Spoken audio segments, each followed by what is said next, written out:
Hello and welcome back to our last day in delivering Net Zero Virtual Week. For those that managed to join us yesterday, I hope you found the discussion valuable. If you missed yesterday's broadcast or if you missed any sessions from today, then do visit our on-demand page where you can find all of the recordings from both days.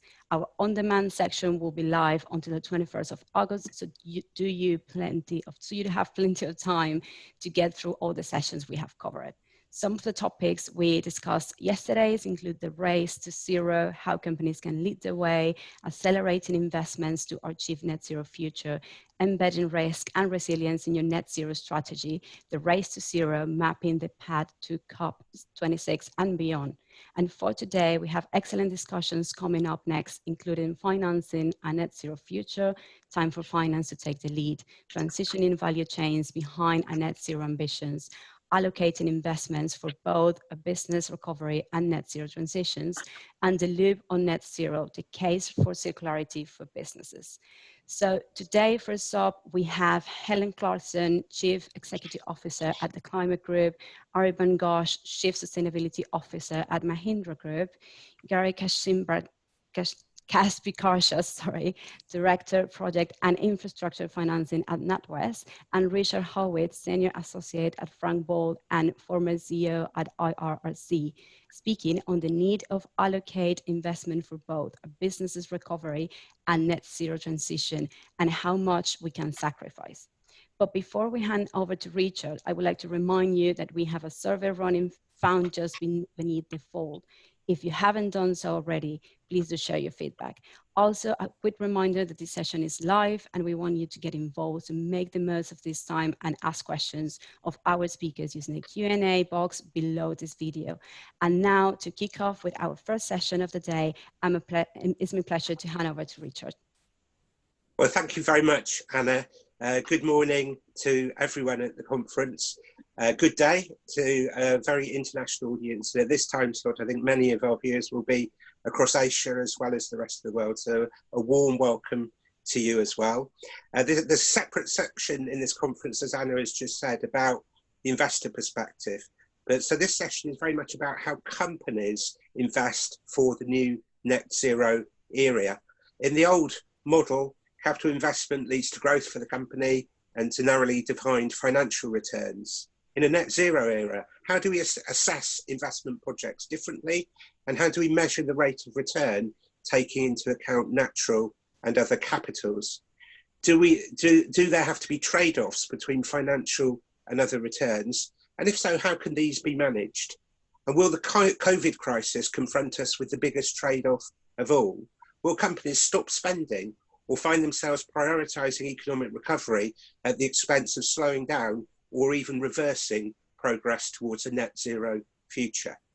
We'll debate this in the next 45 minutes with the Chief Executive Officer of a major industry group representing companies working on climate action and adaptation, with the Chief Sustainability Officer of one of the Forbes list of top multinational companies in the world, and with a lender's perspective from a bank that aspires to be the most climate-friendly bank in its country, representing some 13 billion of specific social and environmental investment a year. Welcome to you all. So our first speaker is from the industry group, that's the Climate Group, and its Chief Executive is Helen Clarkson. Helen represents some 300 multinational businesses with a combined turnover of 5.5 trillion US dollars who are driving climate action on renewable power, electric transport, and smarter energy. She formerly set up and ran Forum for the Future in the United States, and she's a co-founder of the We Mean Business Coalition, which is bringing all the business lobby groups together behind the environmental, climate change and net zero agenda. Helen, you're very welcome. Thank you. Great to be here this morning and talking on this topic. So the Climate Group's an international non-profit organisation with offices. We work in London, New Delhi, New York, and so we're mission driven, and our mission is to drive climate action fast. And our goal is a world of net zero carbon emissions with greater prosperity for all. And we do that in three key ways. So the first is around scale, so powering these big networks that you've mentioned, holding organisations within those networks accountable. Speed, we talk about action now, not delaying it till tomorrow, and collaboration. So bringing companies and governments together to work together to get things done. And I think it's great that we're having this conversation today about business recovery and net zero transition, because I think in the past, those two things have maybe been thought of as, you know, you can do one or the other. So if you look back to the 08-09 financial crisis, I was working in sustainability then, and we were told very much like, you guys need to be quiet for a bit, we'll get the businesses back as they were, and then we'll come and talk to you again. And we're just not hearing that this time around. The world has moved on, and I think businesses have really moved on. So you mentioned all the companies we work with. We surveyed those members recently, and 97% of those companies say that their long-term sustainability strategy remains unchanged, and 96% believe climate action is just as, if not more important, compared to pre-COVID-19. So that's a really different world that we're now operating in compared with the last major crisis that we had. And there's also been a real shift in the general public. So a recent Ipsos Mori poll said that more than 70% of people globally believe that climate change is as serious a crisis as COVID-19.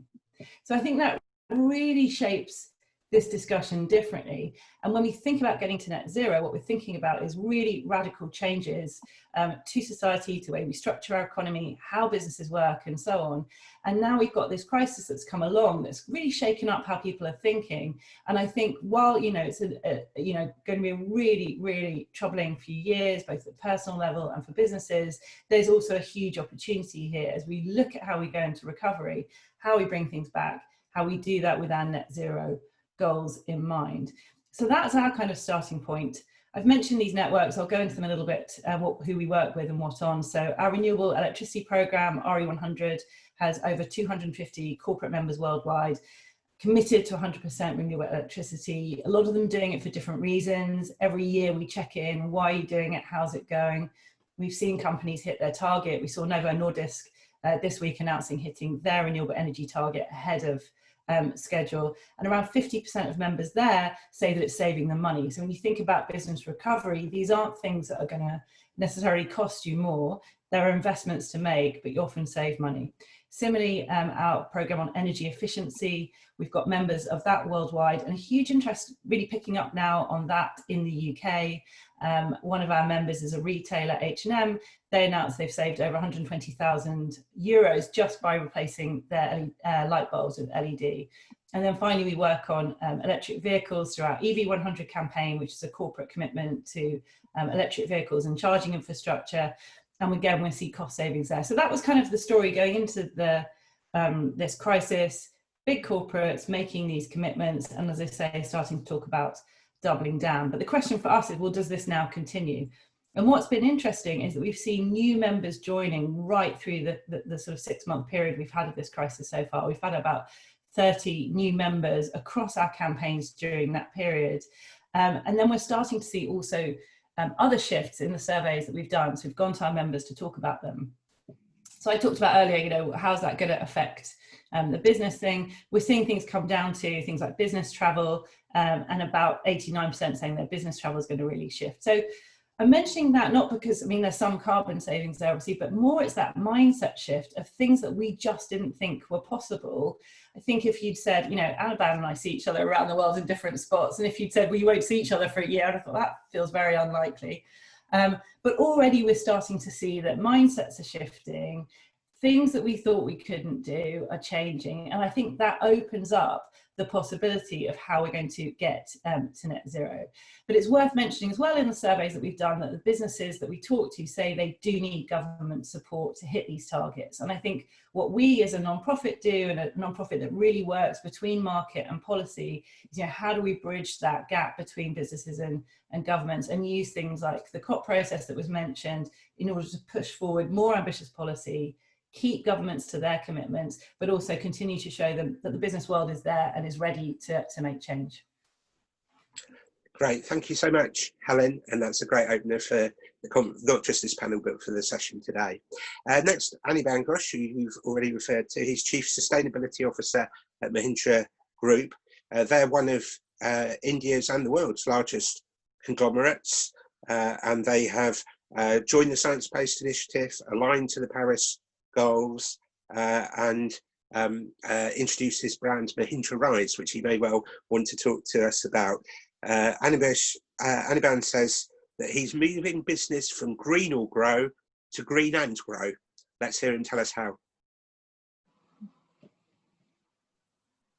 Right. Thank you, Richard.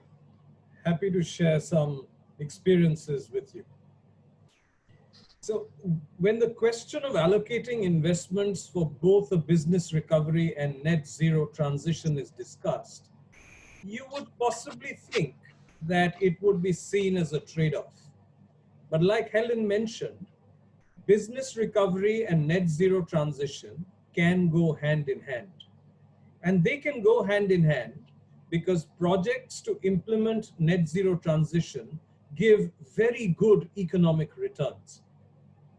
The projects that the Mahindra Group has implemented over the last 5 years has already shaved off close to $500,000 from the profit and loss statement, and expenses which we would continue to incur if we had not invested in projects that will take us to a net zero transition.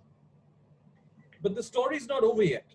There are investment opportunities waiting to be taken.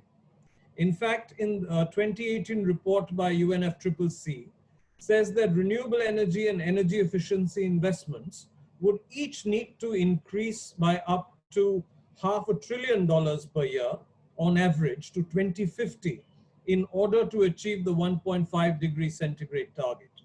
Every corporation can invest in energy efficiency and renewable energy, not only save money, but also keep reducing its carbon footprint. This is probably the reason that got us to sign on to the EP100 program of the Climate Group as quickly as we did. And as we go about doing this, there is money to be saved, not just within corporations, but within economies as well. It's estimated that if we retire 500 gigawatts of the least competitive thermal plants, we could save $12 billion in the power sector. And this was said by Gauri Singh from the International Renewable Energy Agency. Now, if these are the sort of ways in which you can save money, where your investments give you return, and the fact that it has already been done at scale by organizations like mine and others, it is quite clear that business recovery and net zero transition can go hand in hand. Fortunately for us, there are technologies available to enable business recovery and a net zero transition simultaneously. Electric vehicles are just around the corner.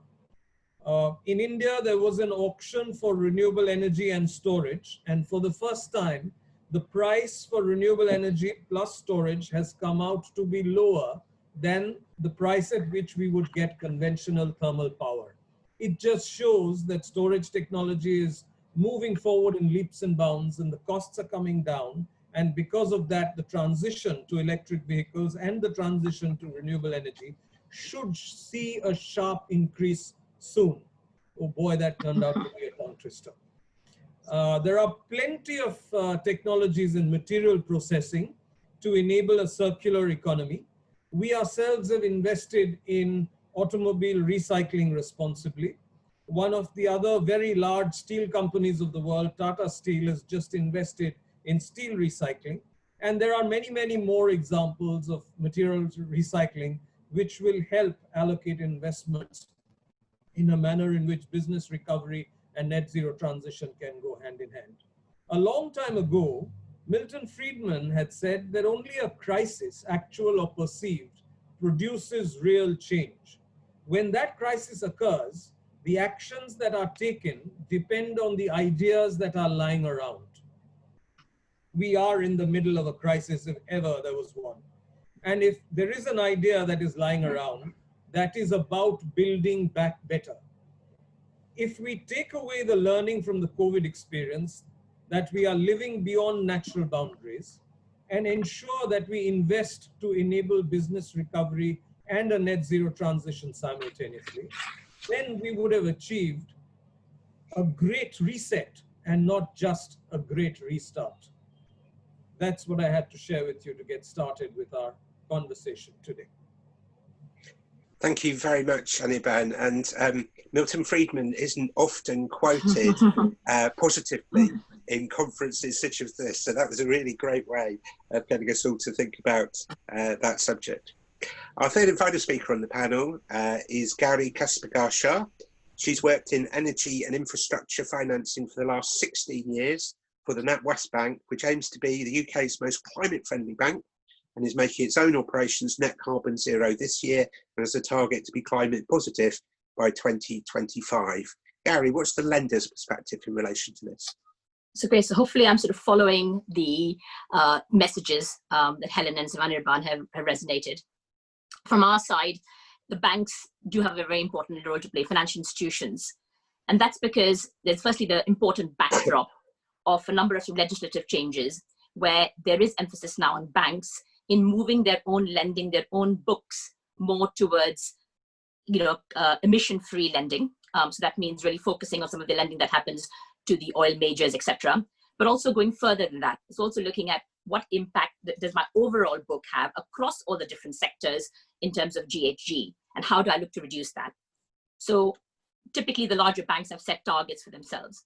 And what that's doing is essentially driving a lot of the financing towards green renewables and essentially carbon and low carbon technologies, and aiding corporates to essentially meet their mission statement and getting to a green place.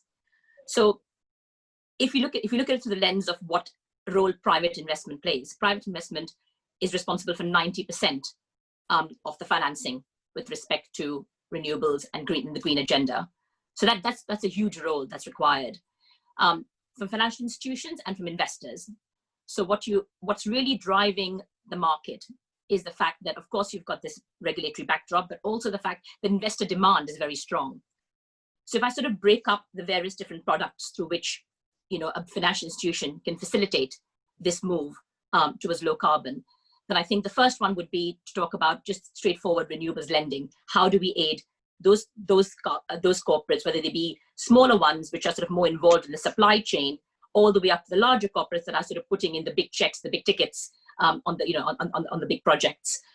We in UK, for example, are a leader in offshore wind, and there you will see very much utilities playing an important role. But again, you're starting to see oil majors coming in and buying stakes in these assets.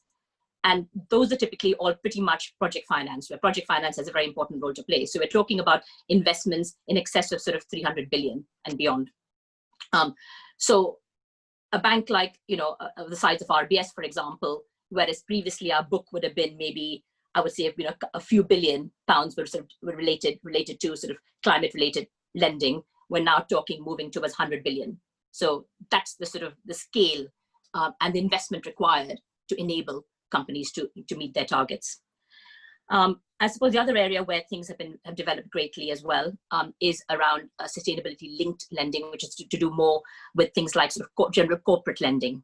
So what you see is RCFs that are coming into play quite commonly with larger corporates of different sizes, where they are looking to use the RCF, or what's essentially a short-term revolving facility, to enable them to use those proceeds for general green purposes, to green whether that means moving their vehicles more towards EV vehicles, whether that means more towards lending to specific projects.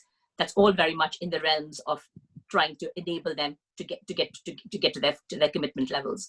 And then I suppose the final place where essentially things have exploded is around the bond market, the capital markets, where there is a framework in place by the International Capital Markets Association, which allows for green bonds. And those green bonds, again, I think the numbers are again astronomical. We're talking sort of 2014, $50 billion of green bonds were raised, and in the current year we expect that to rise to 300 billion. So this is all very much enabling, shifting the emphasis and helping corporates of different sizes move towards a more sort of greener agenda. And those bonds can vary. They can be more kind of use of proceeds, again, very much linked to specific targets, specific projects, or they could be more sort of KPI linked, where it's more about more general commitments and probably more suited to some of those transition companies that are moving away from fossil fuels into the green side.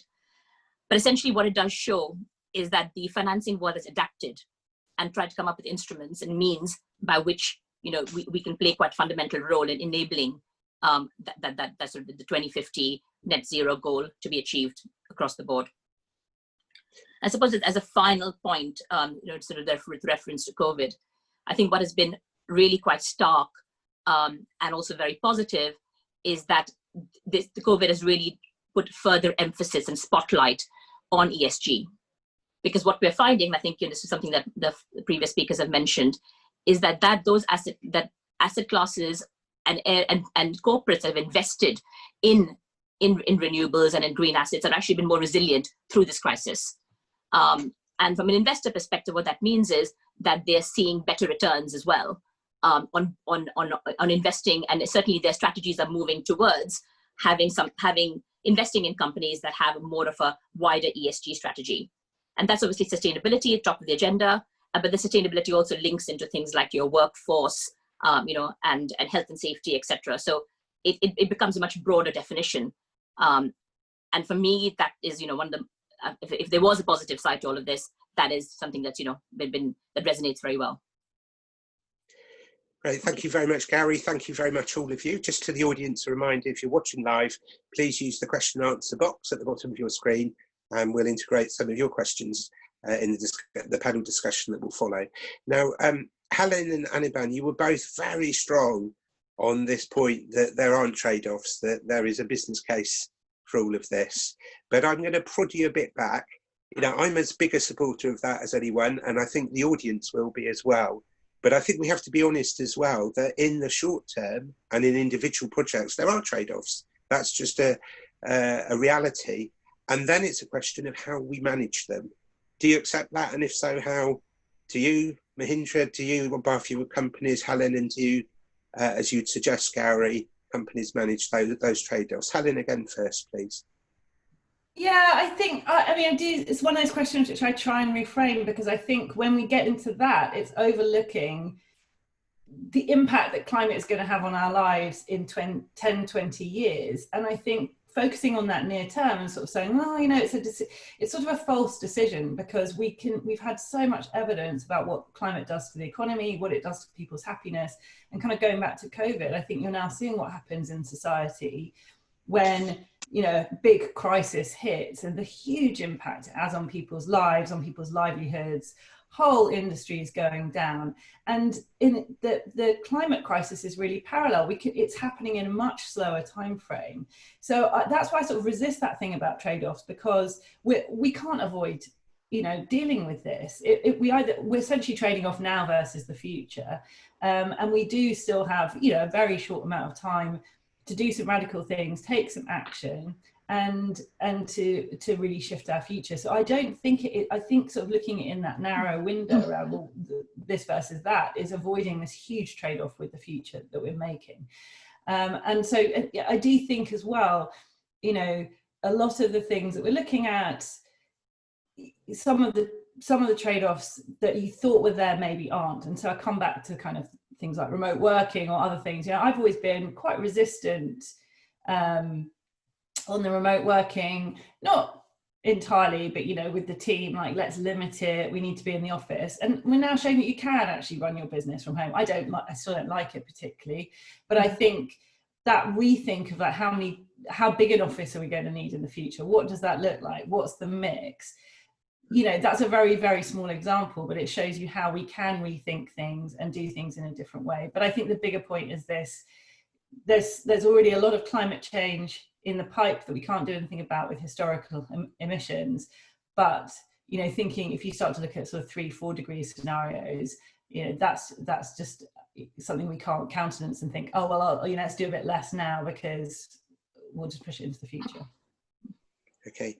Are the office blocks and accommodation maybe some of the new stranded assets in this new era? Yeah. Yeah. They may indeed. Anirban, it's the same question. You must reject projects as well as do them, and it's the grounds on which you reject them. Can you see trade-offs there? So, Richard, the word trade-offs implies a much larger decision than the one that we are talking about now. in a COVID situation, you could ask that will some investments which are not great for climate get prioritized over investments which are great for climate? My answer, so within our business, the answer is no. And the answer is no for a very simple reason. So if we had to invest in, let's say, new motors for the factory, a climate-friendly decision would be to go for the most effective, energy-efficient motors. Now, these motors may well be a trifle more expensive than the ones which are less energy efficient. But we know that the returns come in less than 2 years. In the case of motors, the returns often come in less than a year. So you don't even have to do a capital expense on it. You can do it through revenue expense. So when you look at the investment being made and you look at the project being implemented and ask the question, is the climate-friendly alternative a better alternative for business? In almost all cases, the answer is yes. And then to say that I will do this later effectively says that by not investing the few quid extra today, we are going to spend thousands of quid extra over the next 10 years. And that just doesn't sound like a sensible thing to do. Gary, same question. Thank you, Gary. Yeah, absolutely. I think I'm not going to say anything different on the basis that ultimately what I didn't mention previously was that what we have is that banks have to make disclosures around climate change and sort of what impact their book has. And by definition, what that means is that you're lending, you have to look at everything from a treasury function, from a risk function, through the lens of climate change to see what impact that's having and what impact potentially you could have in stress scenarios. So that means all our lending essentially would have to be looked at across the board, whichever sector that might be, to understand what impact that would have over the longer term.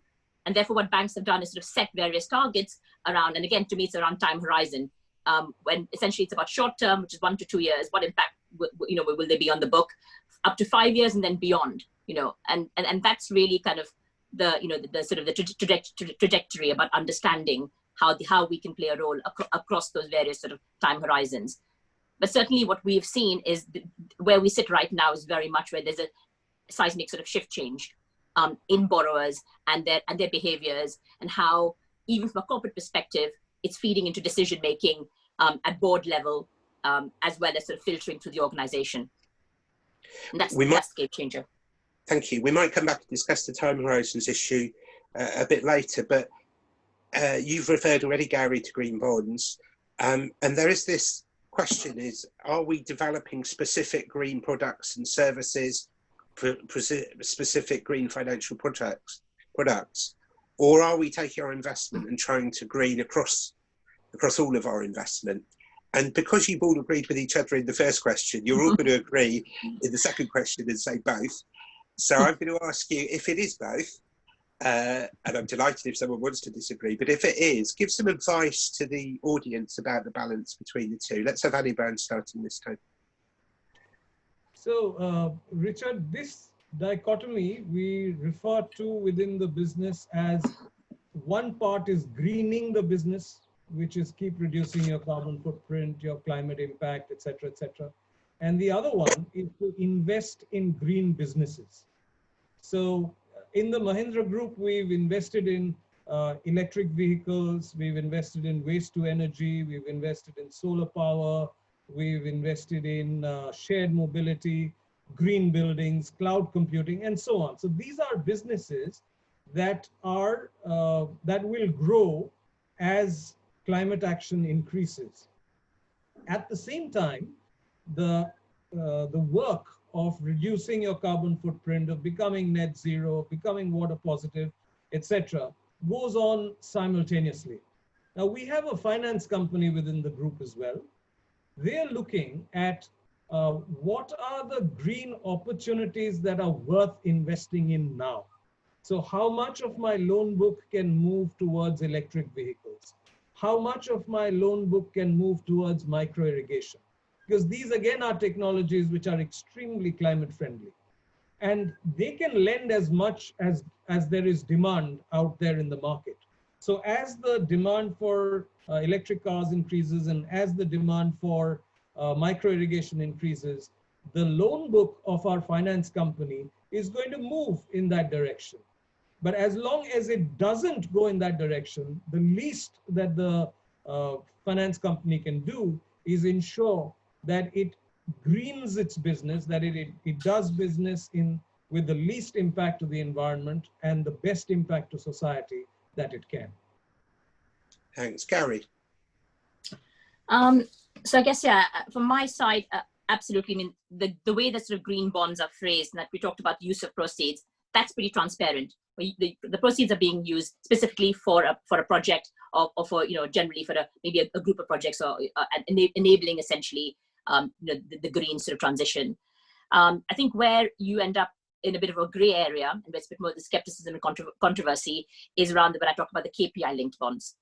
And then they're the performance indicators can sometimes be deemed to be greenwashing, because it could be very much somebody like, as I mentioned, kind of an oil major saying that they are investing in, sort of efficient gas to try and get them to the place where they are aiding the transition economy to ultimately move to net zero.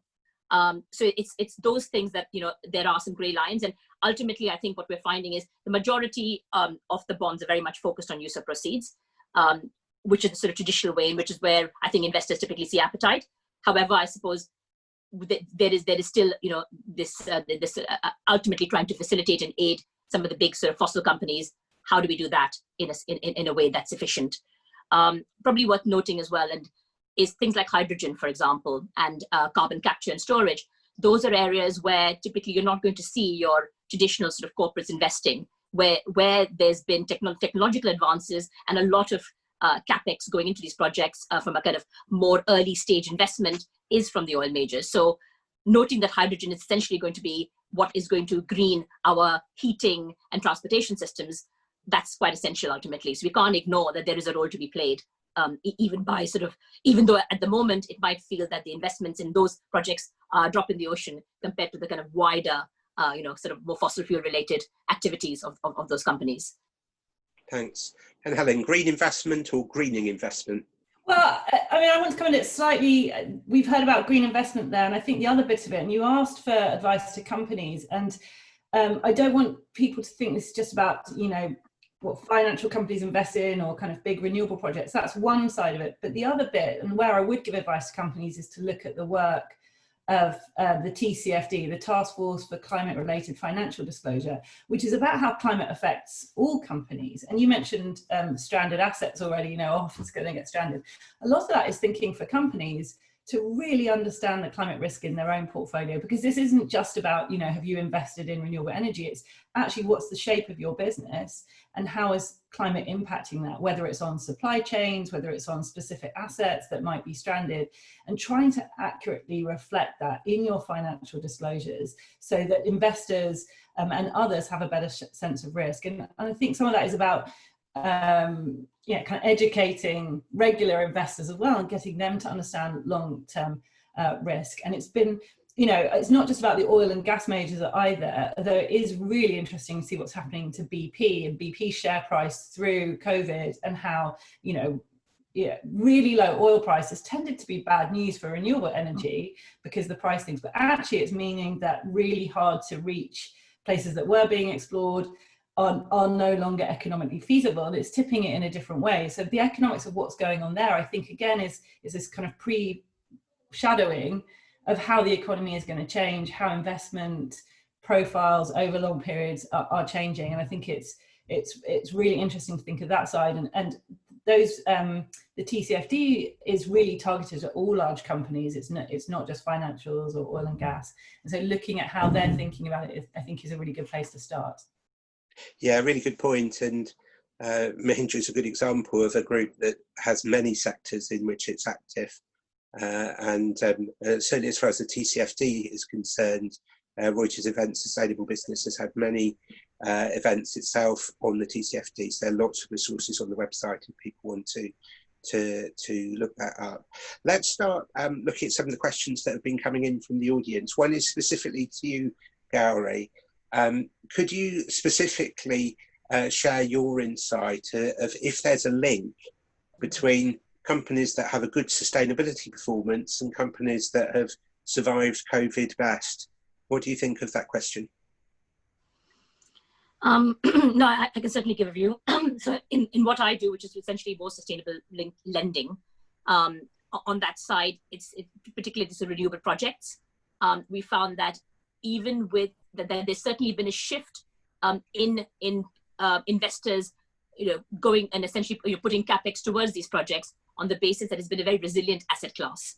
So if you have a choice as to where you want to put your money, ultimately things like sort of renewable generation, where there's growth, and where actually there's been limited impact. Yes, there's been impact on power prices, for example, but even then, that's shown that those assets have performed very well, very strongly. And so, we've definitely seen that more. I probably had the busiest period ever in the last few months, and I think we're actually going to beat our lending target, for example, purely because we're seeing so much appetite and a number of players moving towards the asset class. And similarly, I think on the bond side as well, because this is driven very much by the rating agencies. You find the rating agencies are very much incorporating ESG and sustainability into their methodologies, which means that, again, when you're investing in bonds, you're going to do that with ones that have got a high rating, again, because they perform better. They've shown that essentially the value has gone up through this crisis. And so, so overall, yes, absolutely. I think there has been a shift which has been positive in that direction. That's great, thank you. And to Helen and to Anirban, one of the questions that has come in saying that in some sectors, renewable energy can't be an alternative, 100% alternative. And how should companies affected by that respond? Helen, how would you respond to that? Yeah, and I mean, Anirban's probably better on this. I think what we're seeing, so it takes something like our EP100 campaign, which is on energy productivity, so energy efficiency. There's so much data out there about the amount of work that we need to do on energy efficiency, and that it will get us huge carbon savings.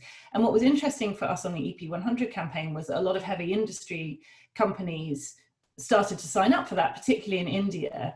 And I think there was a bit of a reckoning of, right, well, there's a lot of carbon emissions in the processes, which we can't tackle right now. But therefore, let's look at the energy efficiency of the thing and get our carbon emissions down that way, and then come back to kind of the process emissions. Now there is innovation, and I think there's a really interesting report from a couple of years ago called Mission Possible, which is about how do you decarbonize the hard to abate sectors. But energy efficiency is the starting point. And then the other bit is around, this is why we push so hard on things like renewable electricity and electric vehicles and other things, where there are solutions now. If you look at think of curves in climate change and carbon emissions, everything that we can do now, we really have to do so that we get longer to solve these other problems. And how we get to net zero overall at the end, the modelling shows you are left with sort of some emissions, I think, in sort of cement and aviation. But Anirban's probably got more detail on that. But I think starting with energy efficiency as a starting point and understanding how we get to net zero in those industries in the next 20 years. Anirban. Absolutely, Helen. I still remember the day your representative walked into my office to tell us about the EP100 program. And whatever he said about the program, the thought that remained in our minds was, why would you want to spend more energy to do the thing which you could do with less energy? And the only thing is, we weren't possibly consciously thinking of it then. And if we did consciously think of it, was there a way to be more energy efficient? And as you know, Helen, one of our companies has doubled energy productivity in 4 years' time. And the other guys are on their way to increasing energy productivity at a very rapid rate. But let me talk about this 100% renewable energy for sectors. I suspect if the questioner is saying that some sectors cannot use 100% renewable energy today, I would simply rephrase that statement to say some sectors may not be able to use 100% renewable energy today. But 10 years later, 15 years later, we may have a different reality, different possibilities. We will have different technologies available for us. Very often when we talk about renewable energy, we restrict our thinking to solar. If you add wind to it, then many sectors already can do 100% renewable energy. If you bring in hydro and you bring in, there are 6 different there are actually 6 different forms of renewable energy, which I learned at the Future Energy Forum exhibition. And apparently each one of them have the capacity to provide adequate energy to run the world, each one of them. So I'm guessing 6 of them put together, not a problem at all. But I do acknowledge that at this point in time, some sectors may feel that, I can't get to 100% renewable energy. No problem. Go as far as you can. By the time you get there, more possibilities will emerge. And we should just I'd have to emerge. 1 minute each for the final answer, please, folks. We've heard a lot about electric vehicles and investment in those in this session, but let's just look over the horizon. What is the next big thing going to be in terms of investing for net zero? 1 minute each. Gary first. So I think I mentioned sort of hydrogen and CCS already in terms of sort of getting us to the net zero. But the other one is batteries, frankly, because ultimately when renewable energy by definition, where the big volumes are is intermittent energy, it's wind, it's solar. You need to be able to harness that. And essentially for corporates that need the energy at different times of the day, battery is the game changer for me. And when technology at the moment is expensive, it's not as efficient, but it will get there. We're already seeing a lot of very strong forecasts in that. So to me, yeah, I would say invest in batteries now. Thank you very much. Helen, the next big thing. I think heating and cooling. We need to get into buildings. We know that buildings are a huge source of emission, and it's a different problem in the north and the south. In the global north, we've built most of our buildings. We have to retrofit. How do you get into someone's building, go up, knock on the front door and say, I need to change your boiler? It doesn't feel feasible. Again, COVID, I think, is an opportunity because there are jobs in that. And then in the south, it's about, cooling. And I think this is a big area where we know we've got to take emissions out. It's incredibly complicated, and we've really got to move on it in order to get there in time. So I think that's what, it doesn't sound very exciting, but it's really, really big job that we need to do. The good news, Helen, is for this audience, it's very exciting. Is it? So, good. I don't know where people's excitement levels lie, but... Now, Anirban, what is the next big thing for you? Richard, the list is long. You've already got 2, so I'm going to give you 2 more. Okay. Imagine the possibility of flexible solar films converting solar power to usable energy, where you are not stuck with solar panels which require huge amounts of land to be put up. I am aware of startups who are working on this now, and I'm extremely excited by the possibility of seeing flexible solar film on any and every surface on Earth, generating solar energy with storage built into it. And that's a distinct possibility. So that's one very big thing that excites me. The second, which I think will cause huge amount of change in the way we go about doing things, is the ability to recycle, reuse materials which we normally throw away or which we don't create more value from once it has been used.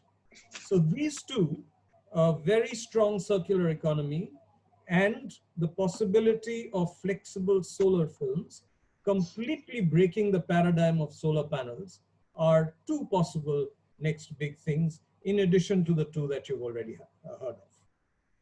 Great. Well, thank you very much, all of you. It was exciting. We've heard that green investment is going to rise and rise and merge with all investment. It's not a question of one or the other. We've heard that renewable energy is much more possible than people say, but less energy is possible for absolutely everyone.